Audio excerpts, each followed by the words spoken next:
This podcast is sponsored in part by Fitz Scripts. You're a station manager. Your sales team needs fresh ideas and concise copy for client spots, but it's just not in the budget, right? To bring on a full-time hire, enter Fitz Scripts. Fitz Scripts Marketing Consultancy is owned and operated by a big ideas radio geek with experience writing thousands of scripts for a variety of local businesses in both small and major markets. To learn more, visit fitzscripts.com. That's FITZSCRIPTS. fitzscripts.com. Fitz Scripts, compelling copy that fits. A portion of this podcast is brought to you by Witty Voyager. Looking for a gift that is unique as the person receiving it? Witty Voyager is a company created by two sisters in collaboration with their dad. They started crafting at a young age with their nana, who taught them how to crochet and make cool things with plastic canvas. Now, they make cool things out of leather, wood, yarn, resin, and whatever else they choose to experiment with next. You can shop their handcrafted leather earrings, studs, necklaces, crocheted beanies, ornaments, magnets, and barrettes. And go to wittyvoyager.com, use the code FACE4Radio at checkout for 20% off. That's FACE, F-O-R, radio. And it's at wittyvoyager.com. Use the code FACE4Radio. Welcome to the Face for Radio podcast, getting real, too real, with radio's finest. Welcome to the fourth episode of the Face for Radio podcast. I'm your host, Chachi Angelo. It's been an interesting mix of how I come across people to interview. As you know, Ryan and Jimmy Roach and Johnny O were friends of mine, former coworkers. So it was easy for me to just call them, connect with them. Whenever we talked with Erica, she was somebody that I connected with on Facebook on the Radio Peeps page. So this one is a different type of connection.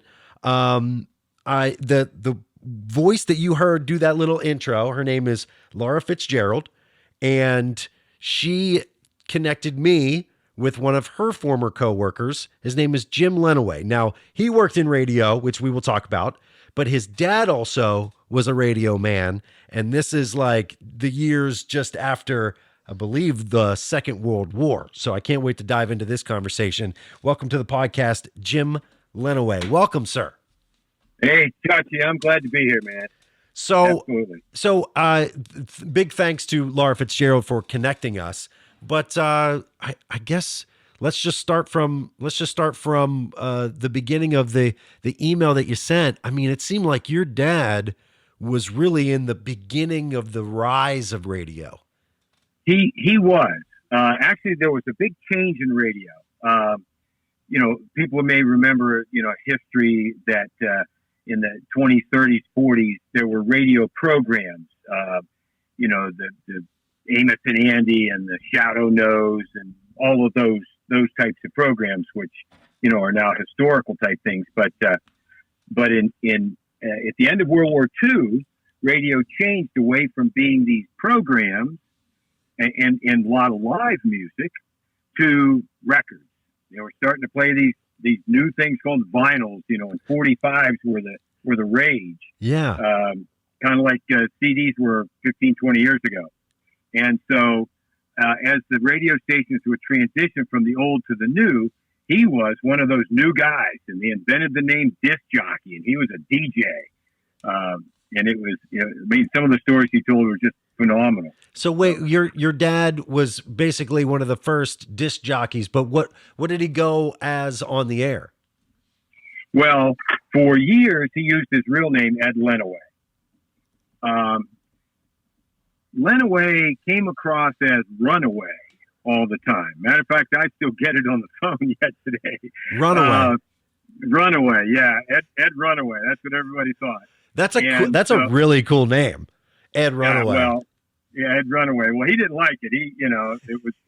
They were misunderstanding his name. Right. So one day, this is probably about 1954. He'd been on the air for 8-10 years at that time.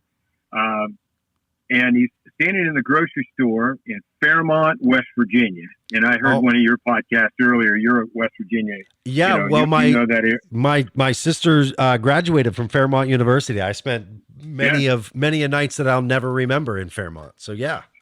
Yeah. But so my dad is the morning DJ. He's this short little guy, but a great big voice. Everybody thought he was much bigger than he was. Big booming voice, big booming personality. Yeah. So as he's checking out of the grocery store, the A&P or whatever it was in Fairmont, he's chatting with the cashier who he knows a little from being in there. The lady behind him taps him on the shoulder and says, "Excuse me, you sound like that fellow that's on the radio in the morning." He goes, "Well, yeah, that's me." She says, "I don't remember your name, but you have a dog named Mr. Willie." She knew the dog's name, couldn't remember his name.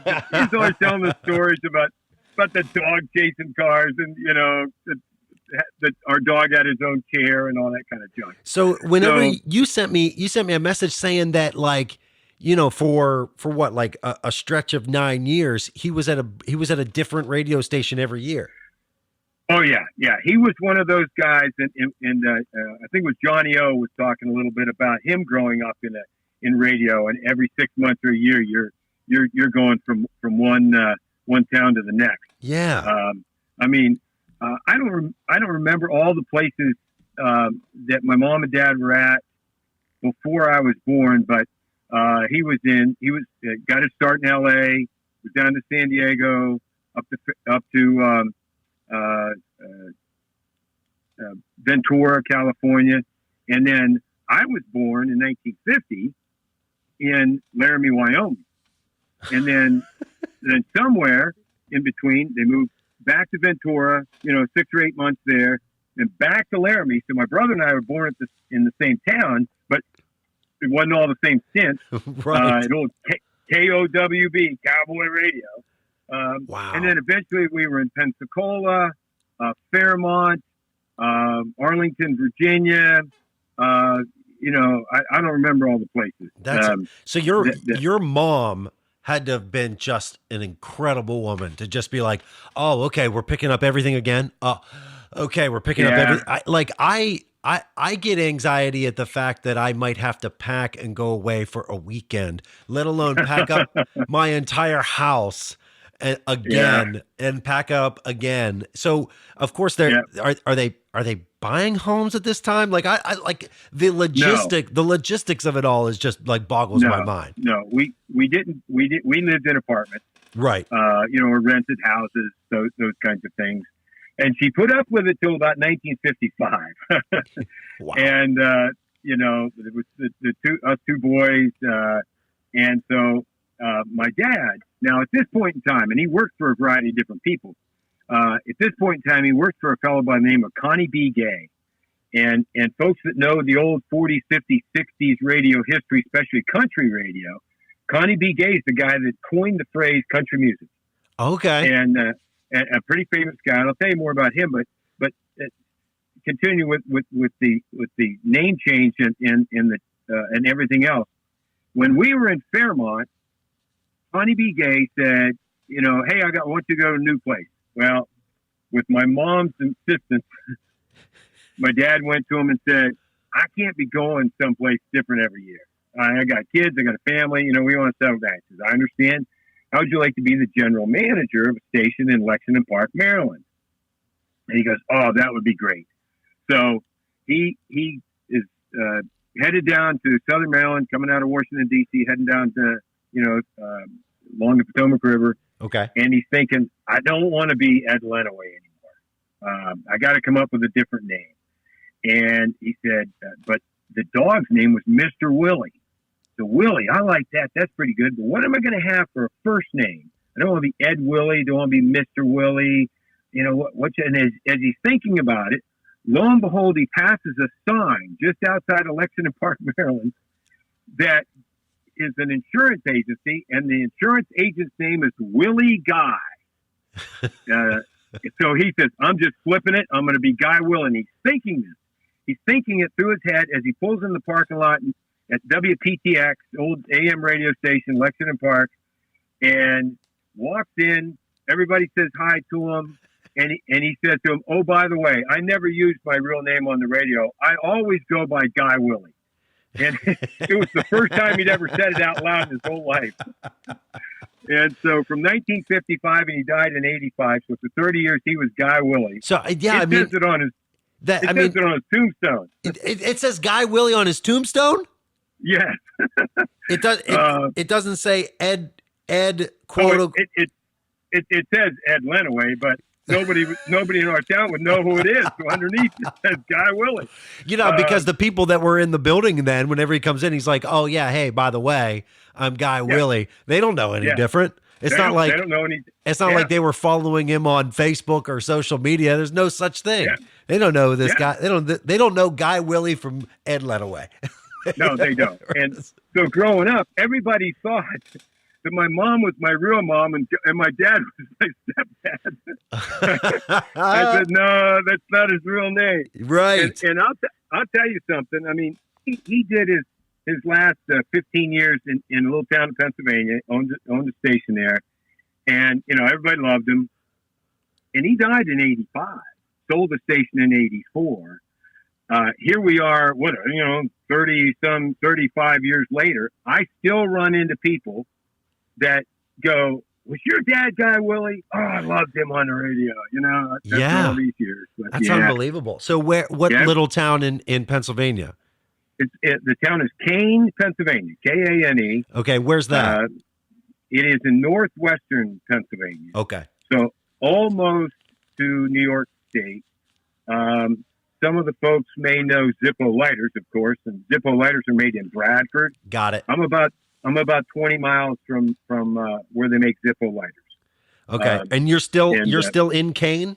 I still live there. Yeah, I mean, after high school, went to college, was in the Navy, bummed around in Florida for a while, and then my dad was getting ready to sell the station, so he wanted to give me first dibs on it, and I came back and worked for him for about a year and realized it really wasn't for me. Now, if all I had to do was be on the air and sell advertising, it'd be great. But all that other junk goes with it, collection bills and FCC regulations. There's a lot of there's a lot of stuff. Yeah. I can't. It doesn't surprise me that your dad went from being a jock to owning radio stations, because that was a time that was feasible. Because hey, you're somebody that has experience in this. What do you want to be, a general manager? Do you want to be a sales manager? Do you want to, you know what I mean? Like, do you want to, go in on buying a station? Those types of things were, more accessible. If you heard my podcast with Jimmy Roach, he's like, yeah, in Pittsburgh at one time, there were 20 different owners, for 20 different stations. That type of thing isn't necessarily the case anymore. There could be, could be 20 radio stations, and there's 2 owners that own 18 of them, and then one owner that might own 2, owning a radio station now seems so foreign to me, but, in years past, it really wasn't that uncommon.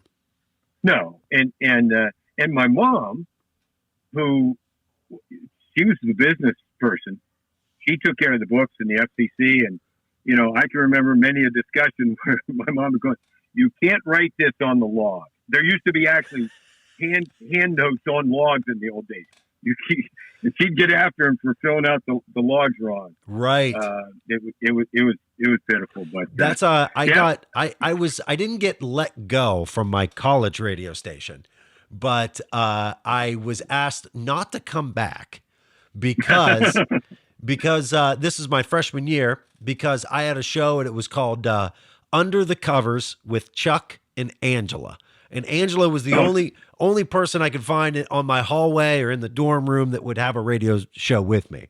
So I was like, you don't have to do anything. You just have to talk with me. I was like, you don't have to play any music. I was like, I'll do all of that stuff. Well, I was playing punk covers. So it would be like a cover song for like Brown Eyed Girl, or it would be, a cover song for, a Simon and Garfunkel song or something like that. And but it's like it actually sounded like somebody just hit like fast forward. It was just like, you know what I mean? It was really fast. But like I never screened the songs or never really listened to them all that much. So it'd be like, here's to you, Mrs. Robinson. You're a fucking badass motherfucking bitch. And it was like, it was like, oh my God. You know what I mean? So here I am, a freshman, and I'm like, okay, well, the F word just played. So I got to write that on the log. And I played like 2 or 3 songs that had like curse words in them, and I was writing it on the log like I was supposed to. And they were like, "Yeah, you can't do that anymore." Yeah. So they didn't. Oh God. Then I was like, if I would have just had your mom there to be like, "You can't put that on the log," I'd be like, "That's right. Yeah. That's what it is. You just can't put it on the log." Yeah, that was she was good. So they made a great team. You know, he was the I'll say the face of radio. You know, he was the voice. He was the MC of every event that ever took place down at the high school auditorium. You know, public things. You know, where the governor would show up or something. Yeah, he did all of that kind of stuff. But, and it's totally ingratiating yourself in the community too. It's not I'm not just the radio guy and I clock out and then I go to the grocery store and I'm just an average person. Like when you're in that type of market, you know what I mean? Now you are. I'm surprised. Was he an announcer at the football games and stuff like that too? Because I did that. Oh, okay. Yeah. Well, I guess when I was younger, before I got into radio, because I started at 12. Wow. Okay. So that was going to be my question next. Is in our brief, email exchange and text exchange, I was going to say like it's kind of hard for you not to get into radio, right? Right. Yeah, absolutely. Yeah. I mean, my brother, sister, and I, we all did. My brother and I kind of liked it. My sister hated it. Oh gosh. Oh yeah.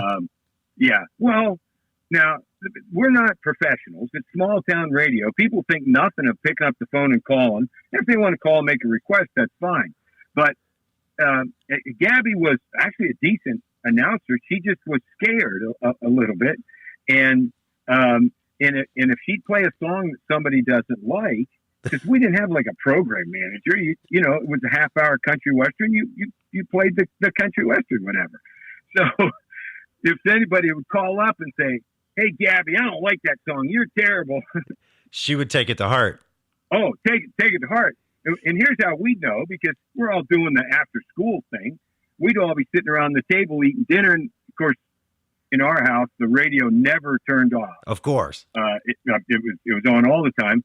Pretty soon, my dad goes, "Mom, I think you need to get out of the studio." Why? I haven't heard Gabby say anything for 20 minutes. she's just playing commercials and records, and sure enough, go down there and poor Gabby's crying. And, yeah. Now, my brother and I, we would care less. We'd flip the mic open and go, "Hey, guess what? Some idiot just called and said he didn't like that last song." Yeah, throw it right into the show. Yeah. Oh, yeah, absolutely. So now I worked in country music from about 2006 to up until about a month and a half ago, whenever my position was eliminated. So like country to me before, and I was talking about this last episode with Erica Kay. She's out of Tulsa, Oklahoma. I said, whenever I started in country, I was like, it was just whatever I could get the job in. I don't care. Is it country? Is it pop? Is it, Sure. Whatever. I just wanted to be on the air. I didn't really, the music to me never really mattered. You know what I mean? Of course I'm going to play up records. I'm going to talk up artists, and because I'm going to, go to the format, but like what I'm really talking about, outside of the music, it could pretty much go anywhere. So, sure, yeah. Whenever I got into country, it was at the height of Kenny Chesney, Toby Keith, and their careers. Of course, Tim McGraw, and there was a real change whenever like Florida Georgia Line came on board. But but whenever we first started the conversation, you were talking about a guy that coined the phrase country music. So can you talk a little bit more about that? Yeah, let me tell you about this fellow named Connie B. Gay, and let me first of all preface this by saying this is from my recollections from what my dad told me. So, okay. Don't Don't Google you. Don't call Google this hey, in Wikipedia. Or don't call up Gabby. Don't call up Gabby and don't make Gabby cry. Yeah, and so and we'll get, so Connie B. Gay was the second guy that my dad worked for. The first one was actually Gene Autry. That's who gave my dad his start in radio. The Gene Autry. The Gene Autry, and I got a story for that. But let me tell you about Connie B. Gay. Okay. Connie B. Gay, my dad met him in Arlington, Virginia, WARL, and that's true. You can look that up anywhere. And my dad was he was a first class FCC licensed guy, and that was his primary job. And then he'd fill in whatever else they need, make commercials or do radio. Or he wasn't really a disc jockey personality too much in 1948, I'll say, wow, in WARL. Okay. Yeah, 48. So he'd been in the business a couple of years because he got out of the service, went to like radio, television, technical school, and then got into radio. But so his number one job was the guy, because when transmitters were tubes, they need tweaking every day. Yeah. Make sure you stayed on the signal and everything else like that. So he, Connie B. Gay at WARL did a sort of Grand Ole Opry wannabe program in Washington, D.C. at the Armory. And it was a 3-hour live program. 1,000 people would come. He broadcast them live over the radio and live to the audience. Yeah. And so my dad's part, he was the one making sure it sounded good going over the radio. And there was somebody else doing the live stuff. So there's bands. We're talking Eddie Arnold and all of that kind of junk. So in comes, and they got it. Their show starts at 3 p.m. They're there at 10 a.m.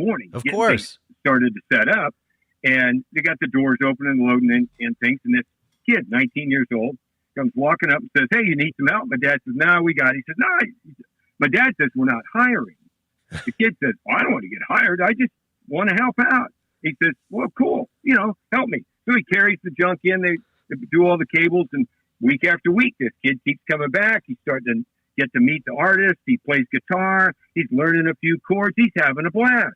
And all of the people there, the regulars, get to know him pretty good.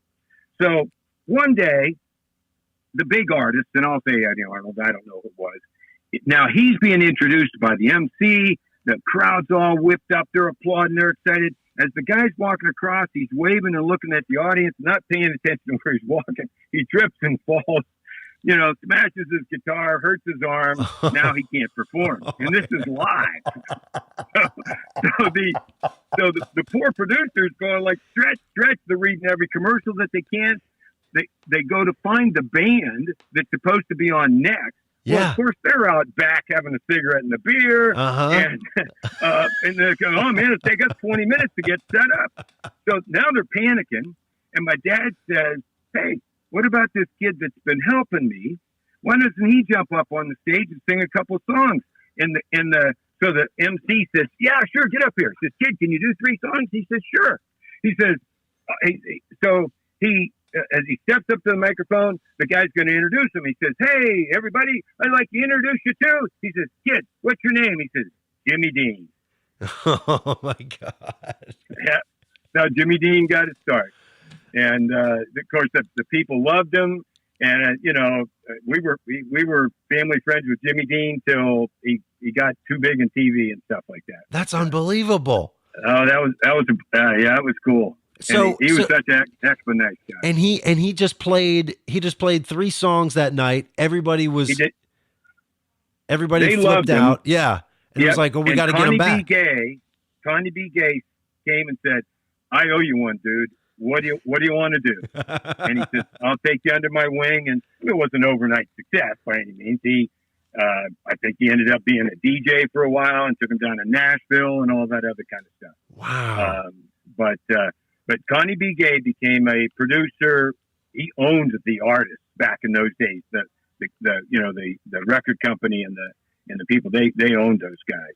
Of course. I think he had 4, 5, 6 people that were Connie B. Gay discoveries that are in the country music Hall of Fame. So and then he was the one that like coined the phrase country music, because I was watching some of those PBS specials it was strictly dedicated to country music, and I didn't watch all of them, but whenever it was around this time, they were like, we don't really necessarily know what to call this music. It's like hillbilly music. And folk music. He actually started a program called Country and Western, Town and Country, something like that. Yeah. And then he said, I like the phrase country music. And again, I don't know this for sure, but I think he actually got it trademarked. Oh, wow. And something like that. But he made tons of money. Now, have you been to Nashville and stayed at the Gaylord Hotel? I've been through the Gaylord Hotel. Yeah, I've been to Nashville 3 times, and the first time I went, my aunt, I basically had been working in country music for about a year, and whenever you're the low man on the totem pole, like this is like I'm like 23, 24 at the time. Yeah. You don't get the good vacation. You know what I mean? So like all of the morning people, the afternoon, even the overnight, like everybody puts in their vacation time. But like at 24, you're 24 years old. You're like, I don't know what I'm going to do next week. I don't know what I'm going to do tomorrow, let alone plan ahead a vacation like 6 months in advance. So I would always get the vacation time that was like outside of the ratings period, because you couldn't take a vacation during the ratings period. So sure. My vacation was always like February, you know what I mean? Like February 18th, I'd be like, okay, I'm just going to take a week off. And for a couple years, I just took off. I had friends in Charlotte. I had friends in Atlanta. I didn't know anybody in Nashville, but I was like, you know what? I'll go to Atlanta via Nashville. So okay. I drove to Nashville one night. My aunt knew a lady that worked in like the country publication type of deal. And she told me what hotel to stay at the next day. She and her husband picked me up in their Cadillac and drove me around Nashville for hours. Like, wow. We went to like the Gibson store. We went to the Gaylord Hotel. We went to the Ryman. We went all over the place. Yeah. I mean, she gave me the grand tour. And as I understand, Nashville's just like an insane town now. Like, oh gosh, there's like 100 people moving there per day. They have the largest collection of those high-rise cranes in the country. Yes. It's insane. But about the Gaylord Hotel, yes, I've been there. Yep. So I'll make this simple. Connie B. Gay, Gaylord Hotel. He's the gay. Oh. Of Gaylord. Yeah. Oh. That's how much influence this guy had. Wow. Had in Nashville. He's long gone now, but he was an unknown name behind the scenes, making country western into going from hillbilly stuff, and I don't want to say Hank Williams like a bad thing, but to what evolved into the 60s and 70s. More the mainstream. Like more the mainstream. Yeah, he made it more mainstream. Wow. Now, I mean, he wasn't the producer sitting in the studio kind of guy, but he was the executive producer of tons and tons of stuff all through the 50s and 60s. Yeah, I mean, I'm probably going to have to post like the Connie B. Gay Wikipedia page along with this podcast. Like, you should probably do some research on this, on this guy. Yeah. Well, and I probably should have read it first. Come on. It's accurate-ish. But yeah, it was, and I don't know about you, but in my days, again, I'm older, I'm 69. So, we got to meet lots of famous people, 50s, 60s, 70s, because in those days, they would still come around the studios. Of course. And especially new people. And I couldn't tell you all the folks I met, because we met them when they were new. By the time they're famous, I'd forgotten who they were. Of course. Except one. Again, I'm 12 years old. It's 1963. My dad owned a station outside of Washington, D.C. called WSMD. It was the first FM station with an AM type format in 1960 in the mid-Atlantic. Okay. And because, in the 50s, AM was the radio. FM was something you played at the dentist's office. Oh, and okay. It flipped in the 60s, and my dad was the pioneer of that, anyhow. So a couple of years later, the record company reps would stop by regularly. Here's your 3 or 4 or 5 45s, the radio version. Please play it, and they're promoting their records. And is there money? Is there drugs? No. Is there, Well, what's stuffed in that record to get a play? Yeah, there was payola going on, and my dad said, "How come I'm not getting any of this payola?" Yeah, for listeners that don't understand what he's talking about, payola was like paying a DJ, paying a radio station to get a song on the air. That's illegal now, along with plugola, which would be a DJ getting a free service just to jump on the air for free and say, hey, Jim Lenaway Construction came by and did my kitchen, and boy, did they do a good job. And if Jim Lenaway Construction isn't paying the radio station for advertising, it's illegal for that to go on. So there's payola and plugola. Another Wikipedia page you should probably look at. It's all legalese.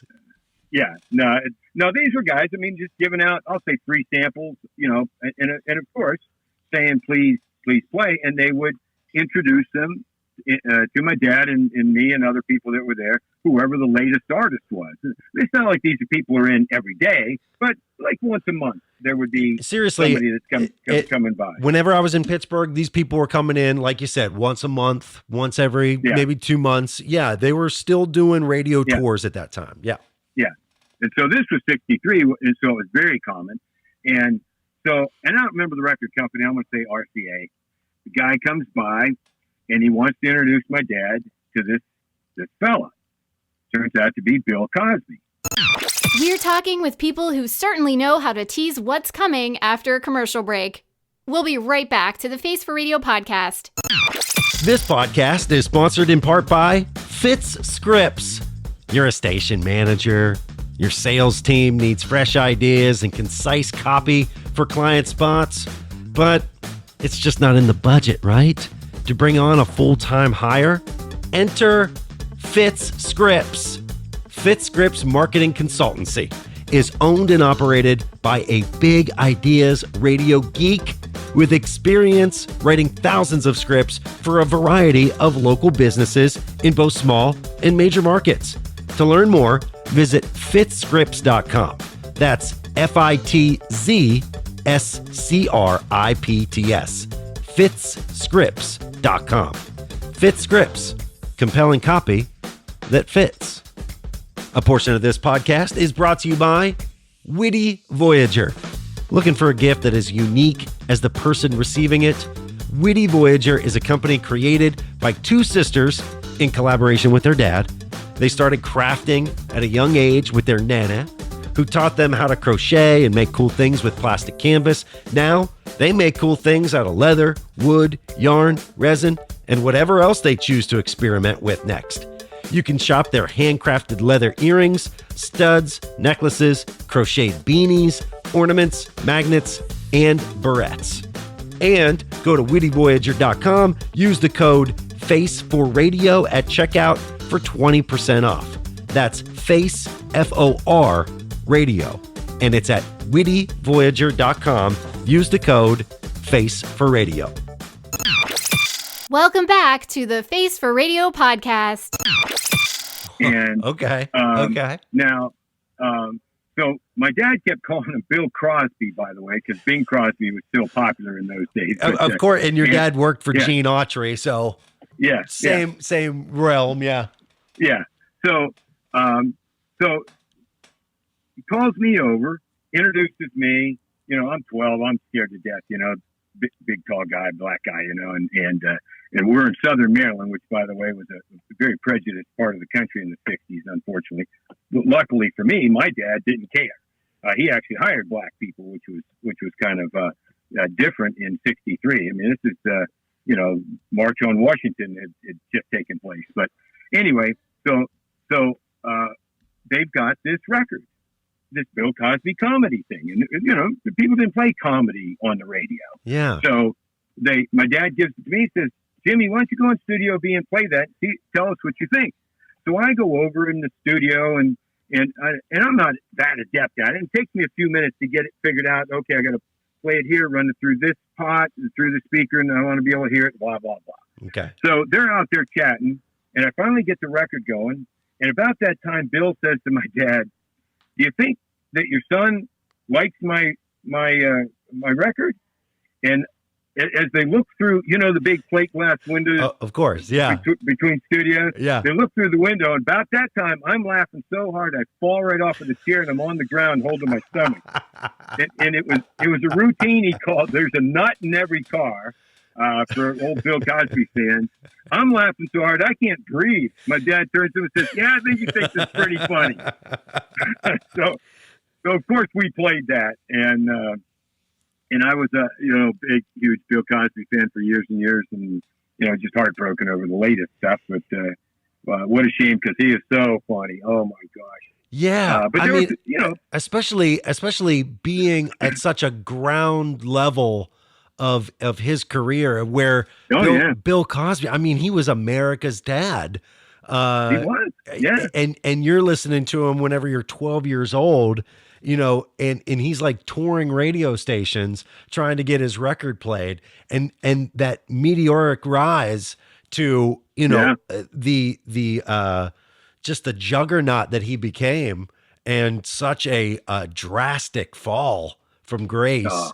And the entire, most of that career is he was doing those horrible things. And you're like, and if the best way that I heard kind of taken about all that is if Dave Chappelle hit one of his specials, and my wife and I saw him in Hershey too, where he was talking about this superhero, and the only way that this superhero could gain his powers is to have sex with a woman.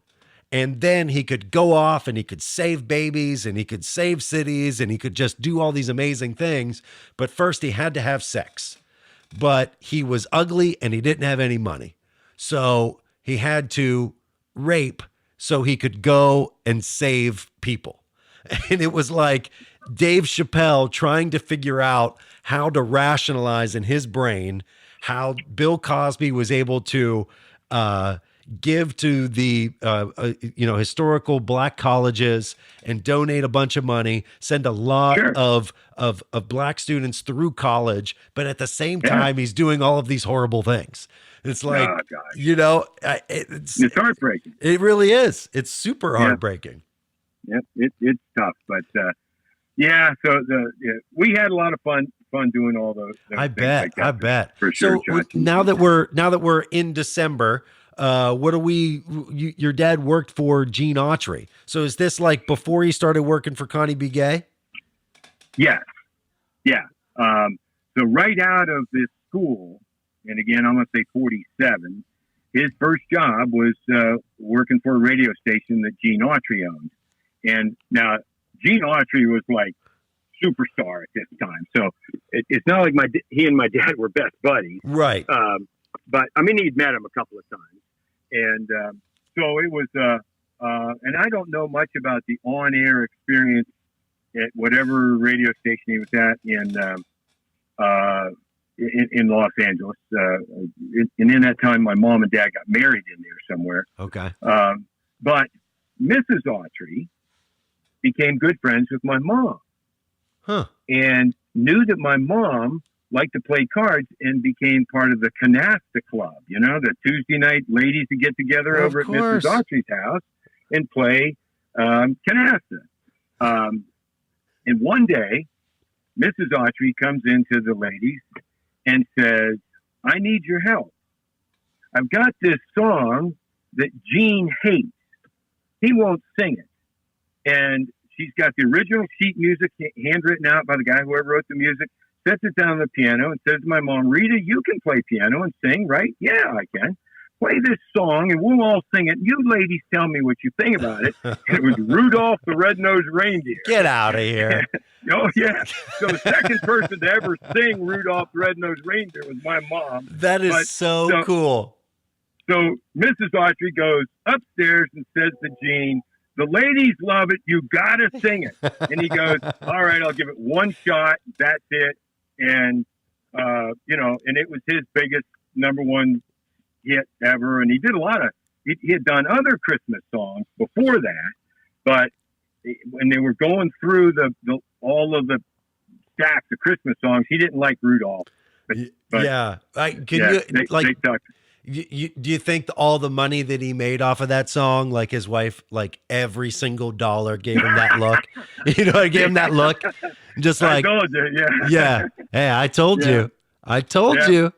And, all over Card Club, too. But, he probably had to go sing that a whole bunch of times. And he probably irked him every time he had to sing it. Every time. Oh, yeah. I don't know, but...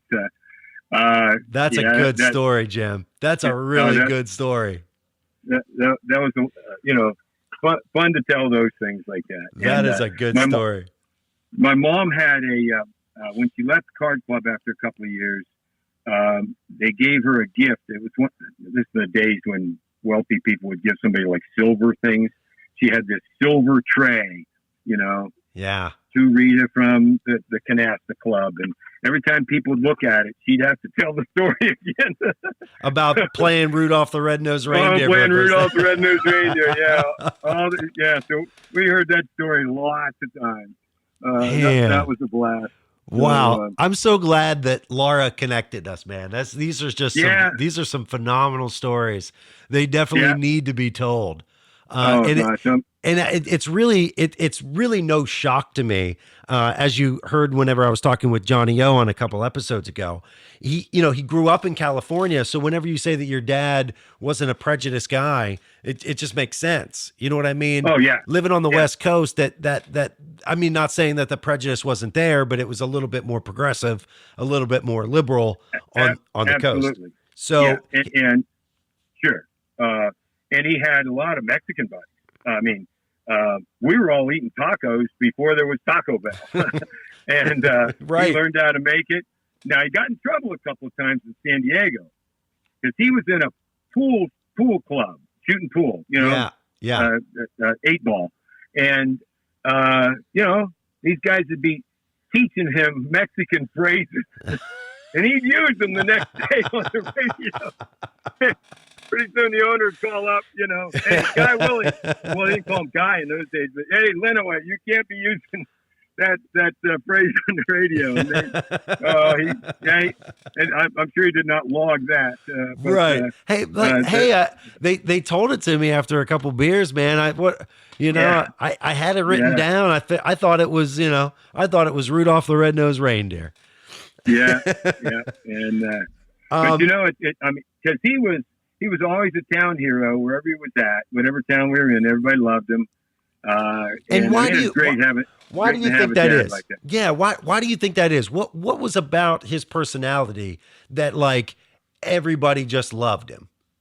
Well, first of all, he was like, I'm going to say, your famous neighbor, and treated the president of the company the same as he did the guy that cleaned the floors. And we grew up learning that from him. It was a great example to have. And just a sort of a regular everyday guy.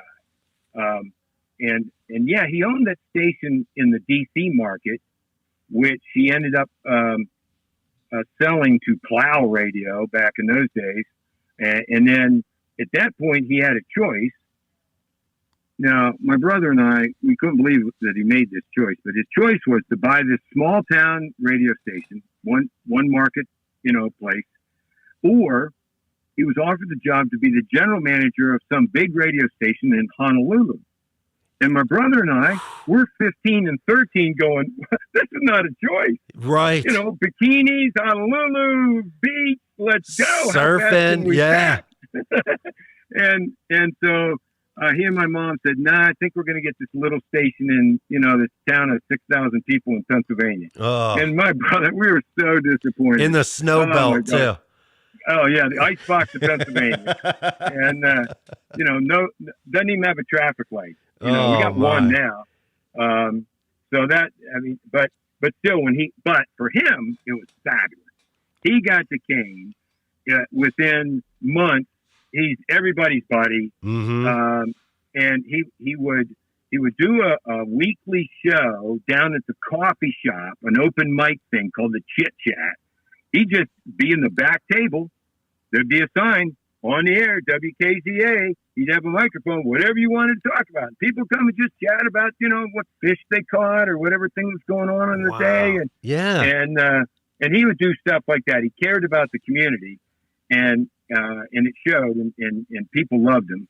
And he just had a way about looking at who he's talking to and saying, what's important to this person? Mm-hmm.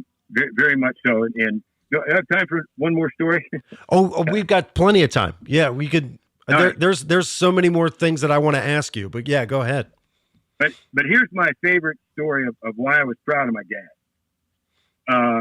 In 1969, I'm 18. I'm just finished my freshman year of college. Of course, working summers at the radio station.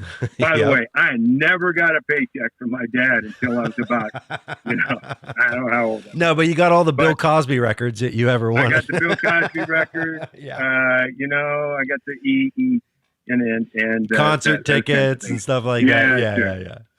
Yeah, but they were freebies to him. But anyhow, so in 1969, Arnold Palmer was the spokesman for the American Heart Association. And he would, several times a year, go to places and do an exhibition golf match, raise money for the Heart Association, raise awareness and all this kind of stuff. Mm-hmm. So the folks at Zippo Lighters hear about this. Guy's a big golf fan. They put up the money. Let's bring Arnold to Smethport, Pennsylvania, and let him play at the course. And this thing, the Arnie folks were so good at organizing things. Everybody, all the teenagers in every country club within 50 miles was playing in their tournaments so that you could maybe be the caddy. All of the men were playing in their tournaments, and it went on for weeks. It built up huge for this thing in August. So they were organized. They were like, we need to. Yeah. Okay. Yeah. Build it up, build the excitement. Oh, build it up, build the excitement and everything. And of course, we've got press passes, my dad and I. Okay. I mean, there's TV stations, you know, Buffalo, Erie, Pittsburgh, Johnstown, you know, they're all there with the TV cameras. And so there's 40, 50 people there in this press corps. And we get to watch him warm up. And they called that like a golf clinic or some sort of name as he's warming up. And the big VIP folks, about 20 or 30 of them that paid big bucks, they actually, they're right on the tee with him as he's warming up. And we're kind of back from them. And he goes through that for about an hour. And then he played the round, which was a blast. That was super. Him and 3 local men, and then there were 4 teenagers as the caddies. And that was fabulous. And he pulled off some just incredible shots. So then in the evening, there was a big dinner, and you know, so the before the dinner, they're having the actual press time interview down in the locker room of this little tiny country club. And the guy who's, I'll say the handler for Arnie that's organizing all this stuff, he's got a list of all of the people there for the press, and it's in alphabetical order. And the first guy on the list is some sports guy from a TV station somewhere, but it's not like today. Those cameras and lights and everything took a while to get set up. Yeah. They weren't ready. And so the guy says, "Well, is anybody ready?" So my dad just says, "You go first." So I take my little tape recorder up there, and he's just at a folding table and a couple folding chairs.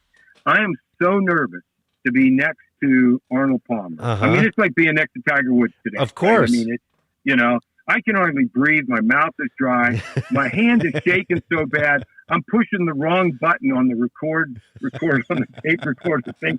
So he helped me. Arnie's got to help me. And I asked him some inane question about college people playing golf or whatever. And he's very nice. He answers my question. I don't remember anything what it was. Yeah. And by the way, I've lost the tape and I'm heartbroken about that. But so then they go through by the time I'm done, and the guy in the handler's timing everybody. You get 5 minutes. Whatever. Right. So he's timing everybody. So by the time I get finished, now the TV guy's ready and they're going down through the list. Well, my dad, who's Guy Willie, he's last on the list. And so, and it's been kind of a long day, there's been 12, 15, 18 different people doing interviews. And so, Arnie's got to have a cigarette and go to the bathroom. And, so he comes back and now it's my dad's turn. And so my dad has actually got a real tape recorder, a little microphone on a stand. And, the guy says, it's about ready to do the introductions. My dad doesn't pay any attention to the handler. He just puts his business card down in front of Arnie, points at it, turns the tape recorder on, sits back and says, "Hey, Arnie, how's it going?" Well, Arnie picks up right away, looks down at the card and says, "Guy Willie, how are things in Kane, Pennsylvania?" And they just start having this chat. Right. Now, the sportscasters are asking him about, why did you hit this shot at the U.S. Open? Why did you do that? And all that other kind of stuff. My dad goes, "So tell us about the American Heart Association." Arnie just smiled and has this big chat, and they talk about things. The 5 minutes is up. The handler's going, cut, you're done. Arnie's waving them off. This is what I'm here for. Exactly. So, and they finished up the thing, and now everybody's packing up. My dad's packing the things up, and they're trying to get Arnie up the stairs to the thing. And Arnie sees me across the room. He cuts through all of this crowd of people and equipment and all that sort of junk, walks up to me and says, "Was that your dad?" And I said, "It was." He said, "Best interview I've ever had." Wow. Walked upstairs. Wow. And, whew, yeah, that was precious. Yeah. So I'm sorry, I get a little teary-eyed every time I think of that story. That is a fantastic story, Jim. That is a fantastic story. And it's and I just need to tell a story just to parallel it, because it's almost it's almost the exact type of situation. So, and it's this summer of 2019. And Cal Ripken Jr. is holding a benefit at a golf course in Harrisburg, and the TV stations get interviews. And my co-host at the time, she was the news director, so she used to get those invites too. So you weren't even allowed to say who was at this golf outing before 5 o'clock, before everybody could get out of town. So it is like the world's coolest sports bar, leading up to the start of this scramble. So there's like Barry Sanders is there. Wow. Brooks Robinson. There's Dr. J. There was Joey Porter, Terrell Davis. It's just this. Oh my! Exactly, Lawrence Taylor. Like, there's just like an insane amount of sports stars that are there. Ahmad Rashad. You name a Hall of Famer, he's probably at this golf outing. And I'm sitting there, and we're allowed to like go around and interview people. And then Cal Ripken Jr. was going to be doing an interview later. So we got to talk with some people, and and as much as I love sports, I just didn't have like a Wikipedia page pulled up, like ready to ask people about whatever. So we were just defaulting to like, hey, we're near Hershey, PA. What's your favorite chocolate bar? So, so we're on the first tee, and there's a foursome before Cal Ripken Jr., and then there's Cal Ripken Jr.'s foursome that's going to tee off after them. So, it's Cal Ripken Jr. and then a corporate guy's there, and they're talking about the Cal Ripken Senior Foundation, and the TV stations are set up, and Cal comes over, and it's just me and an iPad and a microphone, and he goes, well, this is like a press conference. Who wants to start? And I was like, I'll take the first question. And I go, we're near Hershey. What's your favorite chocolate bar from Hershey?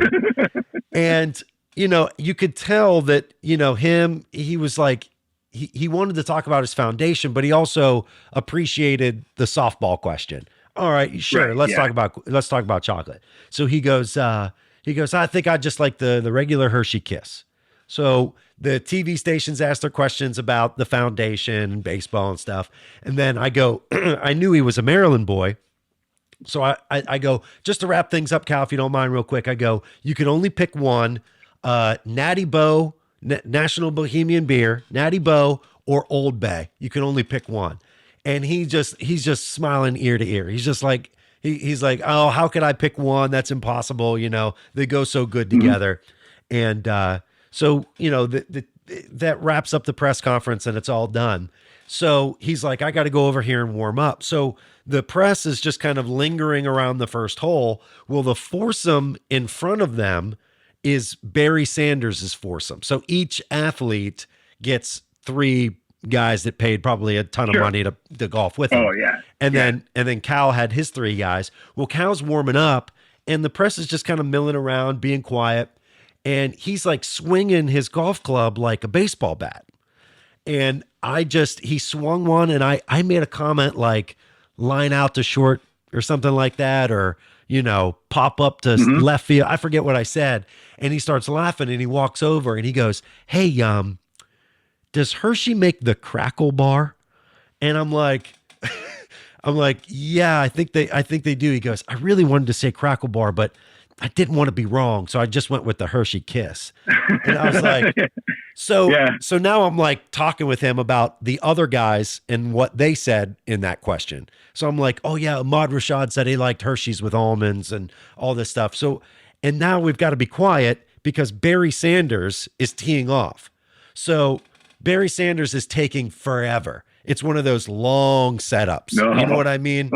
Yeah. So he's just taking forever. And I was like, this is going to be a line drive to left field. I was like, he is not hitting this straight. And like, and I'm as close to Cal as I am to this microphone right now. Mm-hmm. And he goes, oh yeah, he's definitely had some lessons. You can tell. And he ends up slicing the shot. And he was like, hey man, good questions. He was like, thanks for coming out today. And I was like, yeah. Like, here I am, like critiquing Barry Sanders' golf setup with one of the greatest baseball players that's ever played. I'm like, it's so unbelievable. And, I completely hear you whenever you're having this surreal moment of Arnold Palmer coming over and just being like, hey, your dad's pretty awesome. Yeah, that was cool. And I think it's really funny. I just wanted to point this out that Zippo brings Arnold Palmer in to talk about the American Heart Association, and he needs to take a cigarette and a bathroom break. Well, that's true. Yep. Unfortunately, but well, it's 69. I mean, that was right. I guess everybody knew things were bad. But hindsight's 2020. Sure, absolutely. So there's another story that I wanted you to tell the podcast listeners, and it's something that you did on the radio, because I love the stories about your dad. I definitely need to have you back on for maybe another episode, and we can go a little bit deeper into your dad's career, your career. But you did a segment called Captain Cafeteria. Oh yeah, that stupid thing. I need to know more about that. Well, when my dad sold the radio station, and I was working part-time for him, doing like some football games and some weekend things and that kind of stuff. I had gotten a job at an office at a factory in town in that time, and he actually helped me get that job.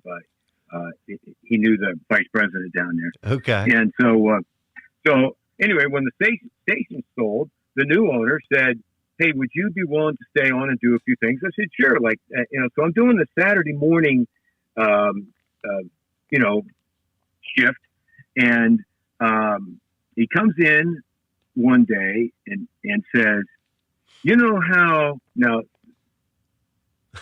any sort of DJs out there that are used to big city markets are going to be surprised to hear this, but in a small market, you have programs like every morning you read the school lunch menu so that the parents know, if you're having hot dogs for lunch, don't have hot dogs for dinner." So it was important information to get the school menu out there. I mean, it's in the newspaper every day. It was on the radio every day. Yeah. So he said that he'd actually gotten the local bank to sponsor reading the school menu, the lunch menu.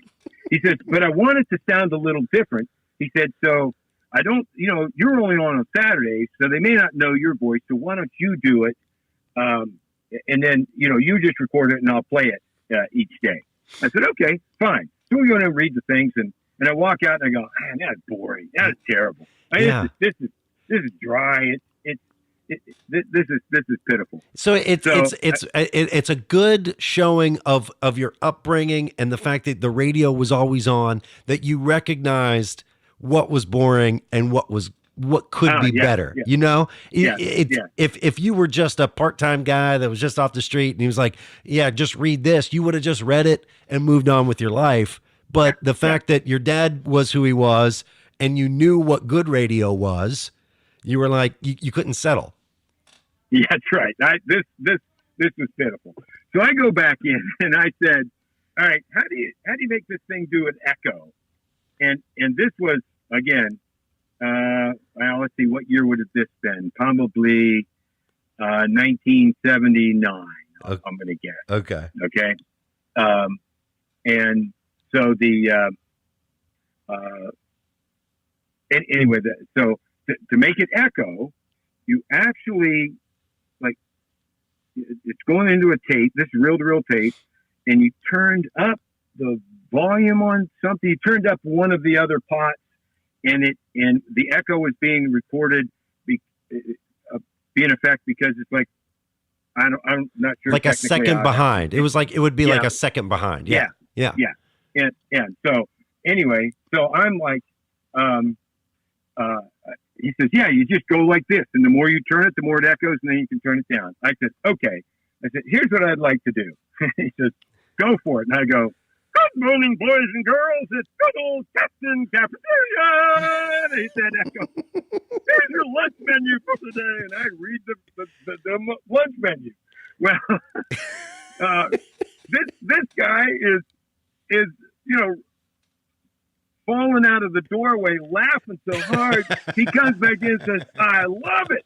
And so on Saturdays, I'd record 5 of these things, for the next week. By the next weekend, this other girl that was on the radio station that ended up being my wife years later, she comes in and she's an actress. She hated radio. She liked theater, but she comes in and now what we did is we turned this whole thing into a melodrama, this little melodrama. So there was this intro. It was a donut. There was an intro, then read the menus, one of us would, and then there's this ongoing story. And the storyline was that there was this bad guy, Gerald Junkfood, a high school kid that was doing the Saturday afternoons. He did Gerald Junkfood's voice. Uh-huh. Beth was Molly Menu, and I did Captain Cafeteria and his sidekick, Nestor Nutrition. I did 2 voices. and Captain Cafeteria was this bumbling idiot. Okay. This Nestor Nutrition, who was a dog who could talk, was really the hero, was the smart guy. It's like Robin telling Batman what to do. Right. And Gerald Junkfood was trying to get Molly Menu to eat junk food, like Twinkies and stuff like that. Yeah. And Captain Cafeteria was going to save her from eating all of this. And he think he was going to fly in through the window and he'd hit the wall and fall down. And we would just do fake sound effects. Right. And it was recorded live. I mean, whatever came out, that's what we stayed with. And some of the mistakes were the funniest things on there. Oh, I'm sure. And we did that for 2 years, and it was a riot. Now, we're all using these cartoonishy voices, so nobody knows who we are. Exactly. They think the owner, Bill, had bought this thing from some big fancy place. Yeah. And so about a year and a half into it, I'm sorry, it wasn't even that long, maybe about 3 months into it, I'm over at work. We're taking a 10-minute coffee break, and we're all sitting around there. And one of the guys at work goes, "Have you guys heard this stupid show on the radio called Captain Cafeteria?" And they're all going, "Stupid! I love it. This is great. My kids could hardly wait to hear it. You know, blah blah blah." And yeah. And I'm sitting there trying not to say anything. I don't know what's going on, and I don't know why, but this fellow looks at me and he goes, "Oh my God, that's not you, is it?" And I just bust up laughing. And I said, "Yeah, that was it, but you can't tell anybody." Captain Cafeteria, man. That epitomizes small radio, small market radio. Oh, that is. And yeah, it was great. And then that guy told the station and moved on, and it was dead after that. But right.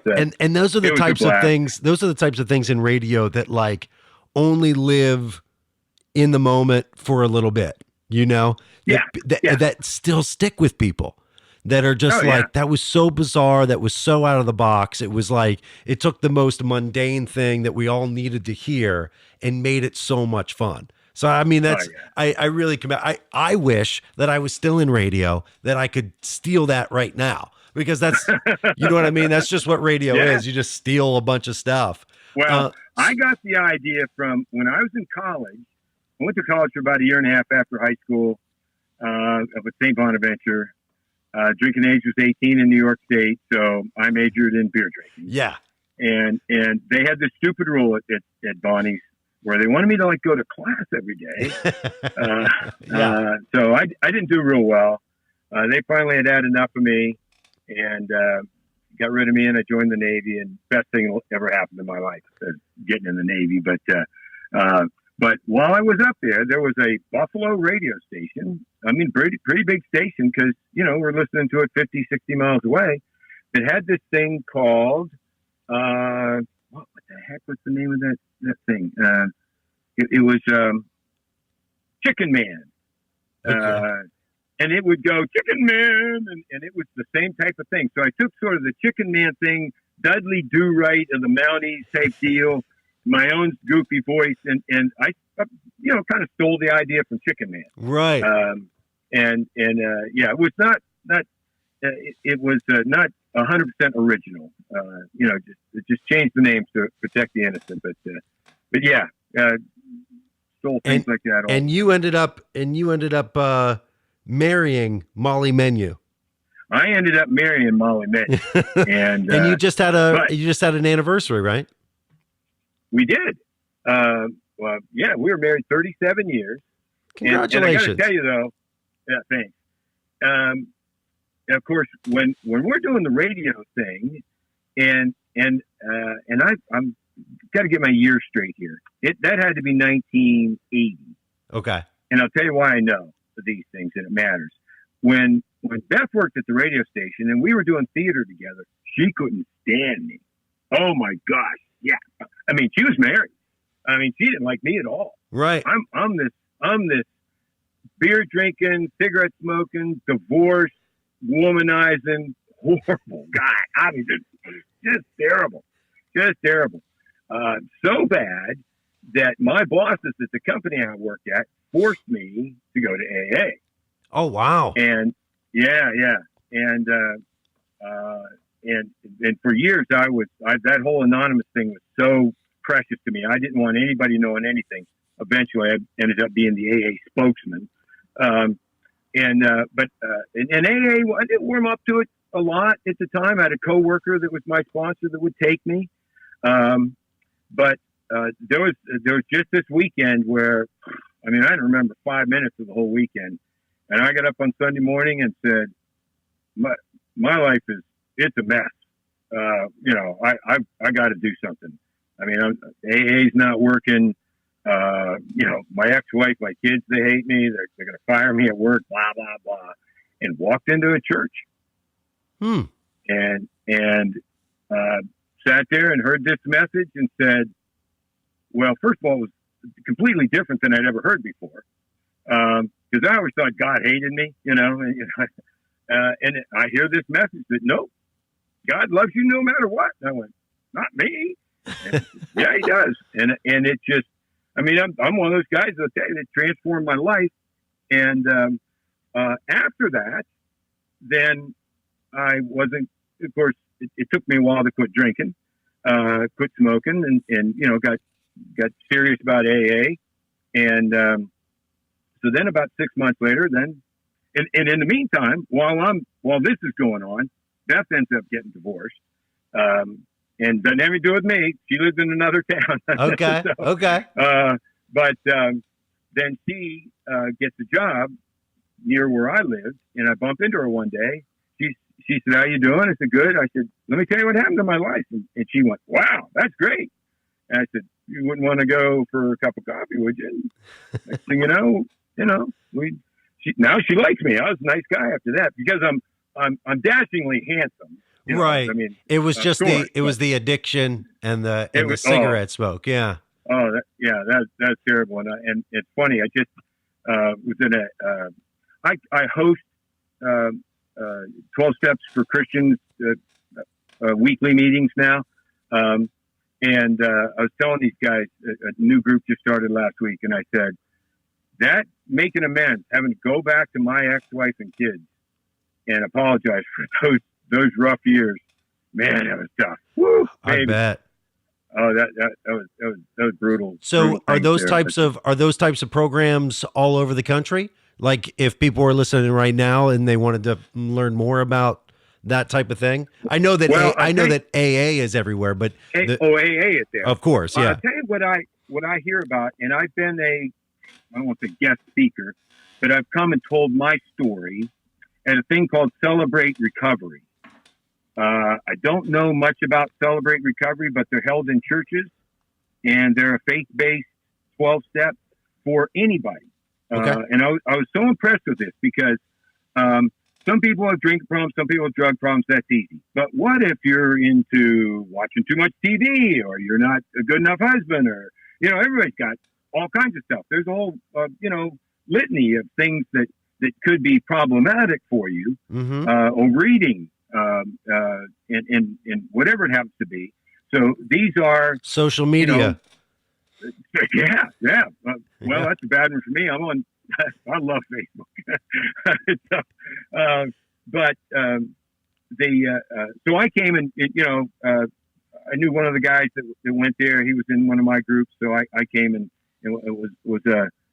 told my story at one of those things. But I hear that Celebrate Recovery is all over the country. Okay. And it's the 12-step program. It's just faith-based. And one of the things that just for anybody that might be listening to this thing, that actually shocks a lot of folks is that the 12 steps, the original AA 12 steps, Bill W., all that kind of stuff, never talks about being sober. It talks about restoring your sanity. Okay. And so, we're all still crazy after all these years, right? Still crazy after all these years. And so that, and I don't mean to get off on this big whole tangent with this thing, but that insanity, the way I behaved before, man, tough stuff. And so, yeah. Can I ask you another question? Do you think that like living with a dad that was so popular had any negative effect on your life, with him bouncing around everywhere or being such a huge figure in town that he was, that you may have been like growing up in his shadow a little bit, that may have driven you to find other avenues like alcohol or drugs or whatever? No, not not because of that. I mean, Okay. The notoriety, no, or the moving, those things. But every time we'd go out as a family, have, fish fry or whatever like that. Next thing you know, people would go, "Hey, Guy Willie, let me buy you a beer." Right. And next thing you know, it'd be 3 a.m. My brother and sister and I going, "Hey, Mom, Dad, how are we going to get home?" Yeah. And I became the designated driver when I was 16. Of course. It was, it was. So it was more of the culture than it was. Yeah. Okay. Yeah, we were, Irish Catholic. You drank a beer to go get a beer type of thing. I gotcha. Yeah. And so we just thought that's the way life was. Smoking, drinking, lot of socializing. Of course. And so my biggest problem was socializing, actually. I'd get socialized and think I'm going to have a beer, and next thing you know, it's 10. And, it was tough. But, and you've been sober now for how many years? 38 years. 38 years. 38 years. And if anybody wants to go on YouTube and type in Jimbo's testimony, I tell the whole story. It's a little 8-minute video. Okay. Yeah. Jim Lenaway and Guy Willie, man, those are some great stories.